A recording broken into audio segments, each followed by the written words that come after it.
And what did Aristotle say about happiness? He said happiness is the whole meaning and purpose of life, the whole aim and end of human existence. So, and so what are the seven paths to happiness? Love, self-love, right? Forgiveness, gratitude, healthy relationships, feeding your spiritual self, practicing kindness, and so on. But what they said to me is, and I mean, you can read that in the reviews on Amazon too. They said, what we like about your books is that they're simply written. Anybody can understand what you're saying. You can open up any page and get something out of it. But what we like is that at the end of every chapter, you know, you have a couple of points for the reader to ponder and to think about and to consider, right? To meditate on. You give us a couple of questions to answer, but then it's what you call the take action, because it's in the action that things happen in life. So it's not enough for us to hear, but to take action. Now, let's talk about flexibility a little bit and the importance of that and resilience. You hear that word thrown around quite a bit. I want to give you an example of the importance of that um, by giving you this analogy, what we call the oak tree and the palm tree.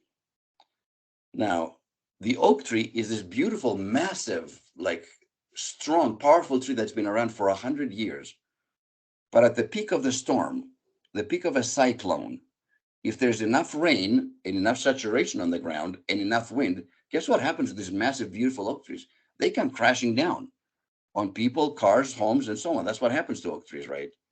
The palm tree, on the other hand, which is relatively thin, right? Kind of tall, thin, kind of cute on the top.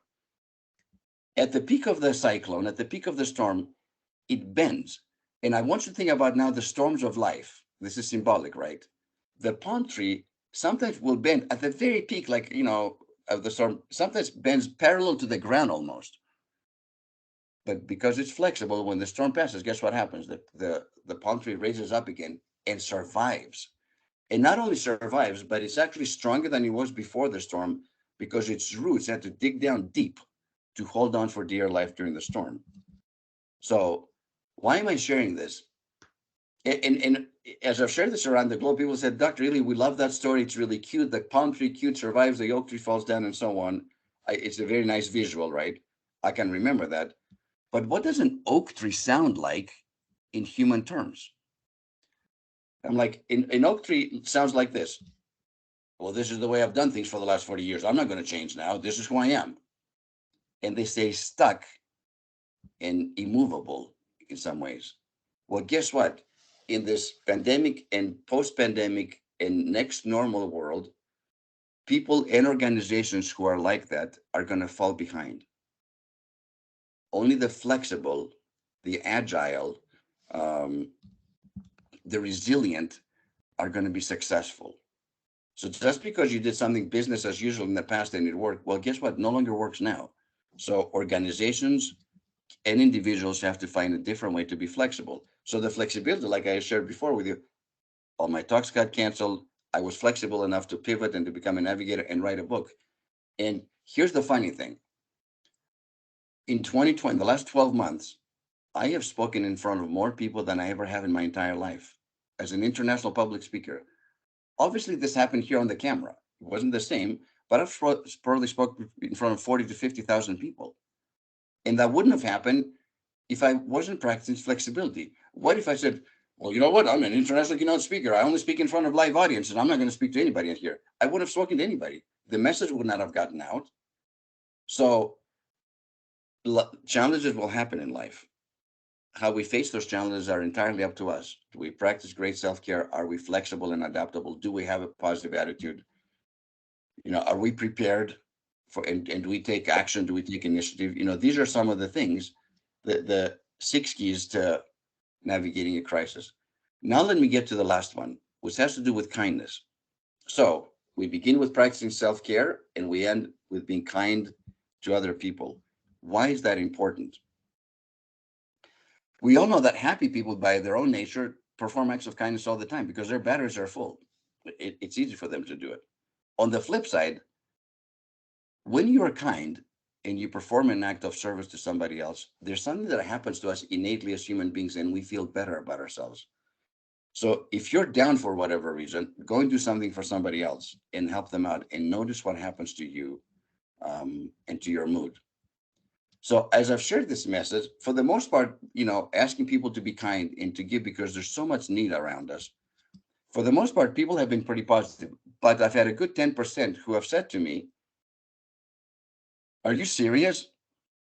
I'm out of a job. I'm isolated. I'm in my apartment. I'm depressed. I can't help anybody. You're asking me to be kind to somebody else. I can't help anybody. What am I, my brother's keeper?" This is an actual quote, by the way. Somebody actually said that on live television.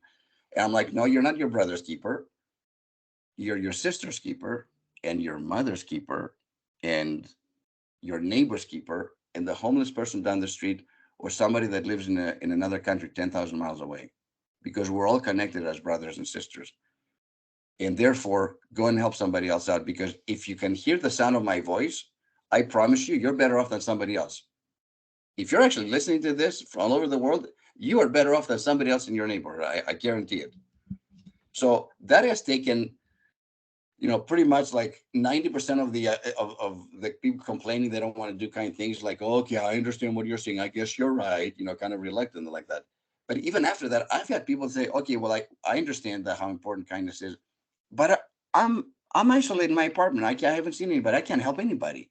And I'm like, "That's not true either." Because again, go back to listening to that still small voice, that your inner voice, your intuition. People's names will come to you. And this is a specific example. In April of 2020, and I was in the middle of writing this book, actually, I got this prompting to call my friend Helen in Greece. We've been friends for 40 years. Very talented person, also has a PhD, is a professor at a university in Athens. But for some reason, her name kept coming up. So I finally dialed her up. And I said, "How you doing?"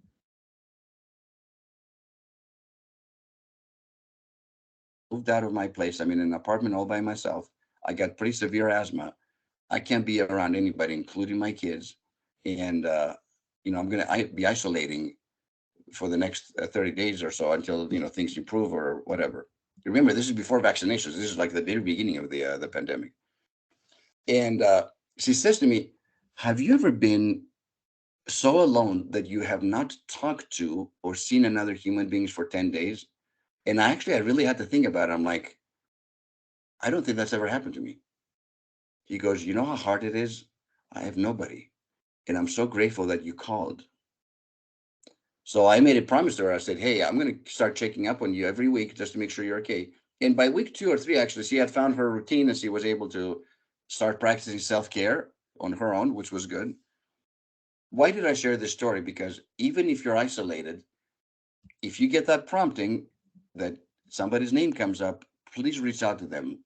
You can do it through a video call, you can do it through a text, pick up the phone, do something and connect them. Because what is the worst thing they're going to say to you?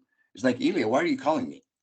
I'm fine, but thanks for thinking of me." That's the worst thing that can happen. But in my experience, when we get those promptings, there's usually a reason for it. So when we reach out, there's you're helping somebody else, and that itself is an act of service. It doesn't cost any money. It doesn't cost all that much time. You don't even have to leave your apartment or your home, but you can still connect and help somebody else. So those are my thoughts. People have said, "Dr. Elia, what's your biggest takeaway from this major crisis that the humanity has been facing for the last year or two?" And I've really thought about it, and it's this: do not procrastinate your happiness.